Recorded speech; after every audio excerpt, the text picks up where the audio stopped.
Today is probably one of the most significant events in Government House calendar. Today we'll have an investiture of Australia Honours Awards. It recognises in a tangible form the contributions that have made by those receiving the award to the broader Victorian community above and beyond what one would reasonably expect of an ordinary citizen.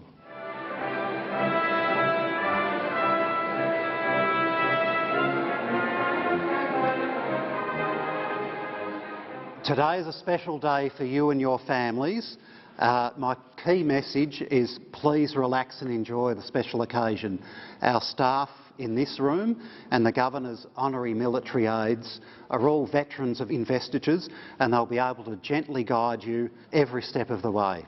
One has to bear in mind that the Government House was built for a purpose. It was a purpose-built building, and the two principal purposes are to provide a home for the Governor and his wife, so they can live, as they say, above the shop.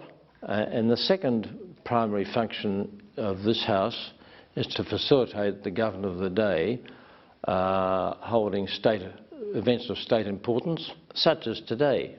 There's always a great feeling of warmth about it, because amongst others it recognises people who've served recently in Afghanistan. The role of the Governor is essentially divided into three parts. There's the ceremonial part, for example, opening Parliament.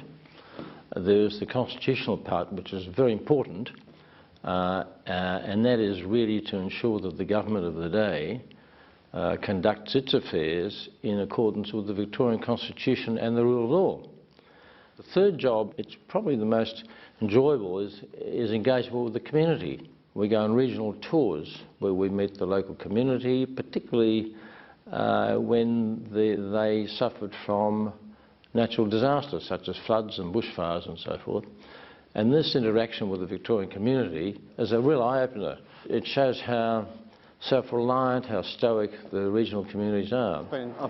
To receive the Emergency Service Medal for Distinguished Emergency Service, Mr. Peter Thomas Cooper.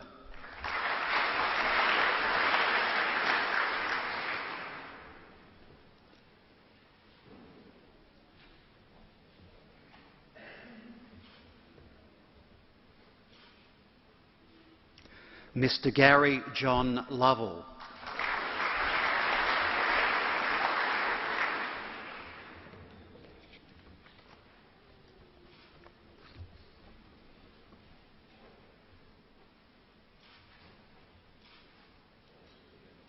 And Mr. Michael John Matthews.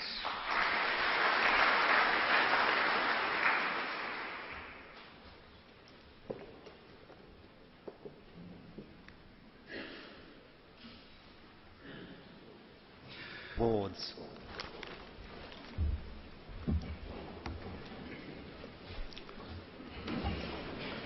The Honourable Marilyn Warren, Chief Justice of Victoria, Mr. David Hodgett, Cabinet Secretary representing the Premier of Victoria, the Honourable James Merlino, the Deputy Leader of the Opposition representing the Leader of the Opposition, Daniel Andrews, many other distinguished guests, ladies and gentlemen. It's a great pleasure for Elizabeth and me to welcome you all to Government House this morning. Can I begin by inviting everybody to join me again in the collective applause for the recipients of the awards this morning.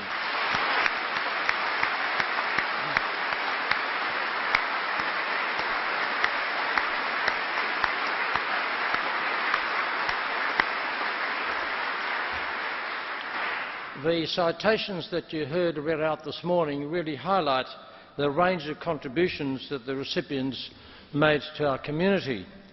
Can I also invite you to join me in thanking the marvellous Royal Australian Navy Band, which has so generously given up its time to play for us this morning.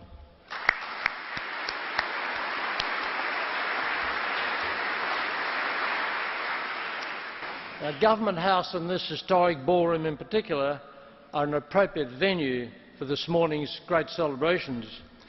As the historians amongst you will know, Government House was a purpose-built building to fulfil two principal purposes. The first was to facilitate the conduct of state events, for example, to enable the government of the day to meet overseas and other dignitaries and members of their delegation. Perhaps the high watermark was receiving the Queen recently, as well as receiving various leaders of the Victorian community. State events also include occasions such as this morning's that recognise the contribution that Victorians have made for the benefit of the general community.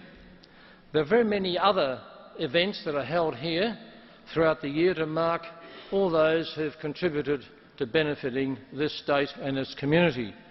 These then are the state occasions for which the Government House was built and has been used in that way for almost 150 years in recognition of the activities that are of benefit to our community. The second principal purpose for which this house was erected was to provide a home for the Governor of the day and his wife so they can live above the shop and be readily available to deal with matters that may arise of relevance to their duty. Now, these include hosting overseas and interstate dignitaries who stay here.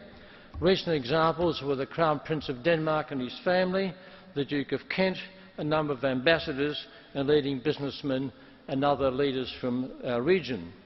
And in this context, I want to acknowledge the traditional owners of this land, the Kulin Nation, who cared for it, and I pay my respects to the elders past and present. As to this morning's great event, as is apparent from the citations that you have heard read out, the recipients have made an enormous contribution and a meaningful contribution to our community that well exceeds what would ordinarily be expected of a citizen. And on behalf of Victorians, I thank you for your services. Now, this concludes the official part of the proceedings for today.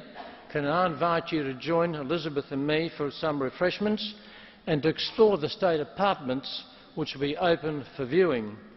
And we look forward to speaking with as many of you as possible later this morning. Thank you.